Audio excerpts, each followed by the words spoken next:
Mino tokoa izay Jesosy fa manatrika feno izao fotoana izao ianao. Ianao ilay miakatra ho any amin'ny rainao dia manatrika ny mandrakariva mampahery anay. Maneho ny famarinan'ny teninao tamin'ny mpianatra fahizay fa momba anay tokoa ianambara-patongany fataperana izao tontolo izao. Sotronao izay Jesosy Tompony amin'izao fotoana izay ahafahanay mankalaza anao izao, fa mendrika ny ankalazaina tokoa ianao, mendrika ny omemboninahitra ianao no ny fandresenao, ny fahavalo rehetra no ny famonjenao anay, ny fitiavanao anay. Ny ankatanay aminao dia ianao hitaona anay tsiraray avy, mba tena hihaona aminao tokoa, atao amin'izay atoky ianao, ary izany fahatokiana sy finonainao izany atonga anay ho tianao, ho fenany manontolo. Ankehitriny dia mangataka aminao izay hiteny aminay araka ny fombanao amin'ny ranomasina sy mahavonjy katany izany. Amen.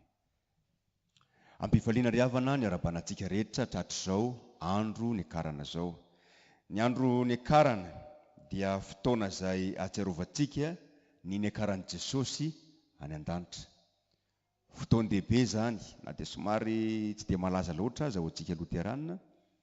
Fotoan-dehibe satria ny fikaran'i Jesosy any an-danitra dia maneho fa vita ny asa izay nandrahan'Andriamanitra azy. Ny fikarany any an-danitra dia maneho fa resy ny fahavalo rehetra.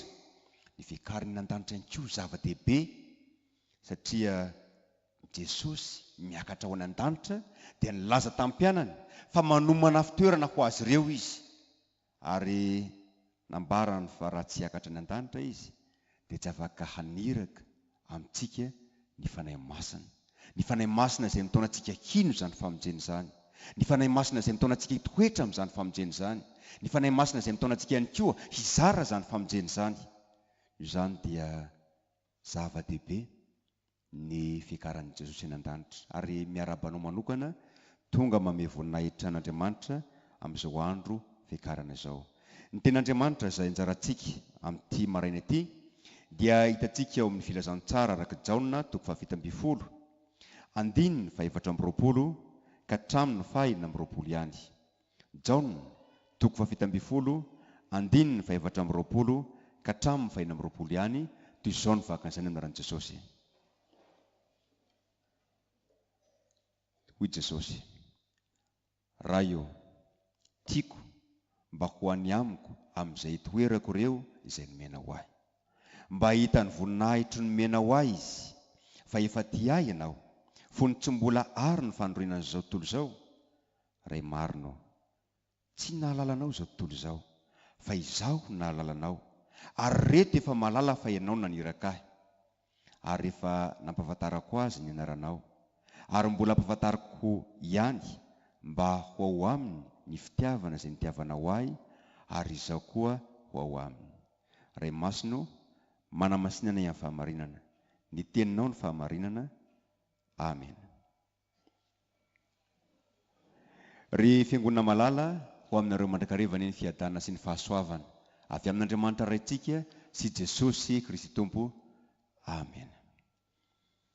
Herinandro 3 no nijerevantsika ny Jaona 7:20 manontolo, ary androantsika no mamarana izany filazantsara araka Jaona 7:20 izany. Filazantsara izay maneho ny vavaka Jesosy ilay mpisorona be tsika. Eto amin'ity toko sy andininy izay anjarantsika ity dia mangataka amin'Andriamanitra Jesosy mba ho any amin'izay hitoerany ireo izay nomen'Andriamanitra azy. Iza moa ireo nomen'Andriamanitra an' Jesosy? Tsy iza fa ireo izay nividiny tamin'ny rany, tsy iza fa ireo izay mino ny anarany. Ny ahatongavan'i Jesosy eto amin'izao tontolo izao dia mba hahatongahy ny ahatonganao ho any amin'izay toerany. Izany hoe tonga antsika ho tafaverina amin'Andriamanitra indray. Jesosy mivavaka eto mba ho tehirizin'Andriamanitra isika, ka ho tonga any amin'izay toerany Jesosy, any amin'izay toeran'Andriamanitra. Isika tsiraray avy, raha adika amin'ny teny hafa dia mangataka amin'Andriamanitra Jesosy mba ho tehirizin'Andriamanitra isika. Amin'ity toko 7:20 ity, Jesosy dia milaza ny vavaka izany. raha eo tehirizy ireo amin'ny anarana izay nomena ho ahy. Zany hoe tehirizo amin'ny fitiavanao ireo. Iza moa sika no mendrika ho tehirizin'Andriamanitra? Moa ve mendrika izany tsika noho ny fahotantsika? Moa ve mendrika izany tsika noho ny tsy fahamendrentsika? Moa ve mendrika izany tsika noho ny tsy finoantsika mandrakariva? Tena fahasoavana, tena famindrapo izany hoe Andriamanitra mitahiry antsika izany. Tsika tsara fa zavatra sarobidy ary zavatra ilaina ny tehirizina. Isan'andro dia mivangongo ny fako erana Antananarivo. Inona ny antony? Satria ny olona mahafantatra fa maro ny zavatra izay tsy ilaina intsony ao amin'ny tokantranony. Fa ny zavatra sarobidy kosa tehirizina. Ary misy atao tsara ny fitehirizana azy tahaka ny volabe, harembe, tsarovy amin'ny teny eo ty. Fa haren'Andriamanitra ianao.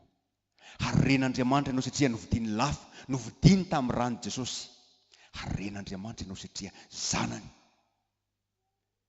Ary satria ianao hareny dia mivavaka Jesosy mba ho hitehirizan'Andriamanitra antsika. Ka dia milaza izy amin'Andriamanitra hoe raha eo tiako mba ho any amiko amin'izay toerako ireo izay nomena ho ahy. Petraka amin'ny fanontaniana hoe ahoana no hatanterahana izany? Ny hatanterahana izany dia Jesosy mampahalala fa Andriamanitra no naniraka azy. Ireo hoy Jesosy dia efa nahalala fa ianao no naniraka ahy. Raha dika ny teny hafa dia ireo mahalala fa izao ny raha ianao hamonjy izao tontolo izao. Izay mino no zanaka manana fiainana. Fa izay tsy mino no zanaka tsy manana fiainana izy. Sambatra ianao. Fa efa nampahafantaran'i Jesosy ianao fa izy dia ny ray hamonjy anao, hamela heloko anao, hanome anao fiainana mandrakizay. Sambatra ianao fa omen'Andriamanitra anao fanahy masina izay mitaona anao hino an' Jesosy. Fa tsy asan'ny saina, tsy herin'ny tenantsika, tsy izany ny ahafahantsika mino, fa asan'ny fanahy masina indrindra izany. Ary izany ny soratsikin'Andriamanitra ny amin'izao fiakaran'i Jesosy ho an-tany izao satria izy ny efa nanome toky. Fa rehefa hiakatra ao Jesosy dia niraka aminareo ny mpananatra. Dia tsinona fa ny fanahy masina izany. Ka le mpianatra izay mbola nisalasala fa na dia efa niseho tamin'izy ireo ary Jesosy mibetsaka. Indro Petera fa mbola nitaona ny mpianatra ihany. Andehana rato ry zalahy. Satria tsy mbola nitafiana hery izy ireo.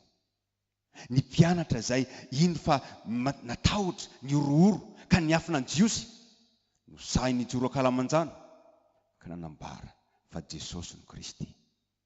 Ankalazantsika amin'ny herin'ny Alahady izany fahatongavana fanahy masina izany.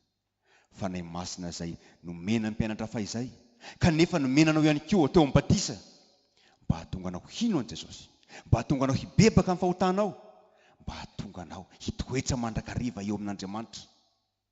Jesosy mampahafantatra antsika fa Andriamanitra no naniraka antsika. Kanefa tsy izany ihany fa izy ihany koa mampahafantatra antsika ny anaran'Andriamanitra. Ary rehefa nampahafantarako azy ny anaranao. Maro ny antsoina an'Andriamanitra atao amin'ny soratra masina. Ao ny hoe El Shaddai, Andriamanitra tsy toa, Andriamanitra avo indrindra, Andriamanitra mandrakizay, Andriamanitra mpanasitrana. Fa raha ijaon'Apôstôly izay nanoratra izao filazantsara izao, ny antsoina an'Andriamanitra dia fitiavana. Andriamanitra dia fitiavana. Averimbery ny ijaon'Apôstôly izany. Izy tsy milaza hoe Andriamanitra dia manana fitiavana, fa hoy izy hoe Andriamanitra dia fitiavana. Izao Jesosy efa nampahafantatra azy ny anaranao. Raha dika amin'ny teny hafa, nampahafantariko azy ny fitiavanao. Fitiavanao izay tsy manosy-botanina mpanota. Ny fitiavanao izay mandray mpanota mibebaka. Ny fitiavanao izay mamela heloka. Ny fitiavanao izay mampahery ireo izay mino sy matoky anao. Ny fitiavanao izay miazona an'ireo izay nomeko sy ireo izay nomena ho ahy.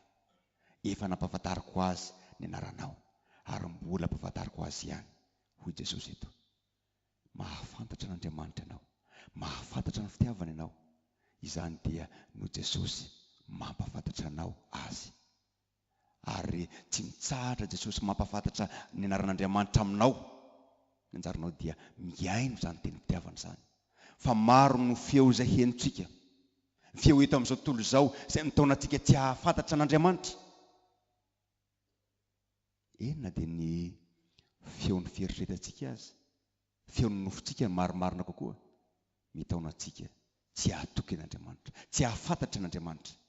Saingy Jesosy kosa mampafantatra mandrakariva antsika ny anaran'Andriamanitra, mampafantatra antsika ny fitiavan'Andriamanitra, mahafitiavana azy, ka tonga antsika tsy salasala hanatona azy.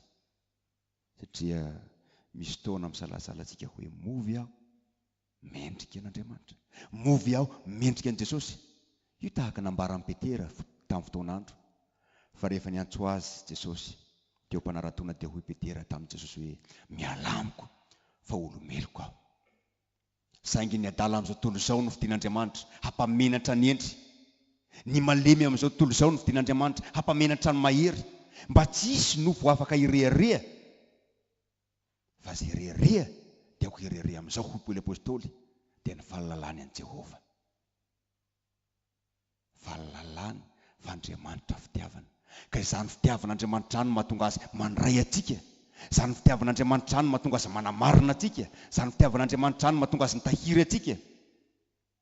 Jesosy tompoko mampafantatra anao fa Andriamanitra ray anao, Andriamanitra fitiavana. Ary eto amin'ny teksta izay anjarantsika, Jesosy dia mivavaka ho atsika. Matoa aho mbola eto, matoa ianao mbola eto, dia satria Jesosy mivavaka ho anao, mba ho tehirisin'Andriamanitra ianao, mba ho ampaheresin'Andriamanitra ianao, mba ho azoniny amin'ny tanam-pitiavana ianao. Jesosy manambara hoe nampahafantariko azy ny anaranao, mba hahatonga antsika tsy salasala hanatona an'Andriamanitra, fa manatsotra ny tanam-pitiavany aminao izy, vonona handray anao tahaka ny fandraisan'ilay lehilahy, ilay zanak'adala izay niverina taminy. Kanefa izany fampahafantaran'i Jesosy ny anaran'izany ihany koa dia mahatonga ny mpianatra ary mahatonga antsika ihany koa ho tia an'Andriamanitra. Isika hoy Jaona apôstôly tia satria izy efa nitia antsika taloha, ary mbola ampahafantariko azy ihany mba ho ao aminy ny fitiavana izay nitiavana ho ahy, ary zaho koa ho ao aminy. Mba ho ao aminy ny fitiavana izay nitiavana ho ahy, hoy Jesosy izany hoe mba ho tia ahy izy ireo, mba ho tia anao izy ireo. Izany fitiavana an'Andriamanitra izany dia miseho amin'ny fanarahana ny sitrapony. Ny olona izay mahatsapa hoe noho ny fahotako moa Jesosy nanaiky ho faty, noho ny fitiavana ahy Jesosy nanaiky ny hijaly. Enona foetra amin'ny ainy ary, raha izany nahafaty sy nampijaly ny mpamonjika, hafoiko ny zavatra rehetra, fa ho tia azy mihoatra ny zavatra rehetra. Nisy ray aman-dreny pastora ray nitantarany amin'ny zanaka anankiray, fa izy menatra ny amin'ny reniny satria ny reniny feno olatra amin'ny tarehiny, lasa ratsy tarehy. Dia isaka ny alain'ny reniny izy avy mianatra dia mitsoaka satria tsy mba tahaka ny tarehin'ny reniny, ny tarehin'ny reniny mpiara-mianatra aminy. Dia toraka izany koa nivon'ny fiarahamonina. Fa ndray andro dia nitantarain'ny reniny taminy hoe avianao anaka ozy, fantatrao ozy hoe inona mahatonga ny tarehako sy ny vatako ohatr'izao.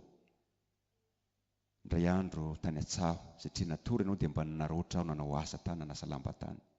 Kanjo tampotampoka teo nitenen'ny olona hoe avianao ty fa may ny tranonareo. May be ny trano tamin'izay fotoana izay ozy, ary tsy afaka niditra tao an-trano intsony ny olona, kanefa ianao tao an-trano. Izaho niditra tao, ary no famonjeko anao dia may ny ampahan'ny vatako.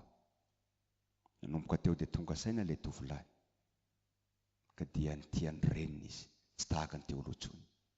Ny kristianina izay mahafantatra fa lafo vidy eo anatrehan'Andriamanitra izy, mahafantatra fa nafoizan'Andriamanitra ny ainy zanan'ilay tokana mba ho famonjena azy, dia ho tian'Andriamanitra tsy vozonana izy, tsy terena hanaraka ny sitrapon'Andriamanitra, fa manaraka izany an-tsitrapo izy eo ambany fitarian'ny fanahy masina.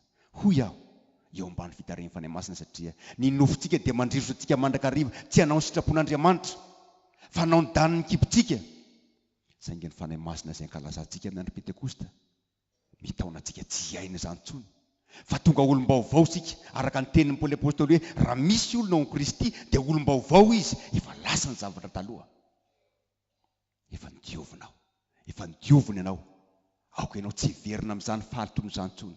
Ary Jesosy ao amin'ny voninahiny dia maniraka amin'ny fanahy masina mba hitaona antsika hahatsapa izany fitiavan'Andriamanitra izany. Ny zava-dehibe ry havana dia izao, Jesosy izay niakatra any an-danitra dia tsy midika hoe tonga lavitra antsika izy. Misy matsy ny olona mihevitra fa ny dikany hoe any an-danitra dia lavitra be izany. Fa Lotera rehefa manazava ny amin'ny hoe lanitra dia milaza fa ny lanitra dia izay misy an'Andriamanitra. Ka ilazany fa raha ny an-danitra izy kanefa tsy any Jesosy, hely ho azy zany. Raha ny amin'ny afo be izy, any amin'ny helo izy kanefa eo akaiky ny Jesosy, lanitra ho azy zany. Ary izany nambaran'ny Isaia tamin'ny teny izay nivakiana tamintsika teo, ka ilazana hoe fa izao no lazainy ny ray avo sy manerinerina izay monina mandrakizay, masina no anarany, ao amin'ny fitoerana avo sy masina no nenako, ary ao amin'ny torotoro fo sy ny manitry tena. Ilay Andriamanitra izay mipetraka amin'ny toerana avo sy manerinerina, mipetraka ihany koa ao amin'ny torotoro fo sy manitry tena. Ary io nambarany hoe mifotorotoro sy mangorakoraka Andriamanitra, tsy mba ataonao tsinotsinona. Sambatra ianao izay mahatsapa ny tsy fahamendrehanao, fa Jesosy ilay niakatra ho any an-danitra dia mifona ho anao izy, ary mangataka amin'Andriamanitra izy mba hiteherizin'Andriamanitra anao. Ary izany dia tanterahiny amin'ny fampahafantariny anao ny anaran'Andriamanitra. Tao amin'ny anao halala an'Andriamanitra, halala fa Jesosy dia ny raha an'Andriamanitra, hamonjy anao, hamela heloka anao, ary izy mifona ho anao mandraka ankehitriny. Dia sorantsika Andriamanitra manoloana izany fitiavana izany, fa Jesosy ilay niakatra ao amin'ny avo, eo kavan'Andriamanitra, dia mifona ho ahy, mifona ho anao, ary mangataka amin'Andriamanitra mba hiteherizin'Andriamanitra anao, satria sarobidy amin'Andriamanitra ianao. Dia voninahitra anie ho an'Andriamanitra raisina kary fanahy masina izay azy hatramin'ny taloha indrindra ka ho azy mandrakizay. Amen. Raisiny fitahiana. Ny fitiavan'Andriamanitra ray, ny fahasoavan'ny Jesosy Kristy Tompo, ary ny firaisina fanahy masina ho amin'ny rehetra rehetra amin'izao mandrakizay. Amen.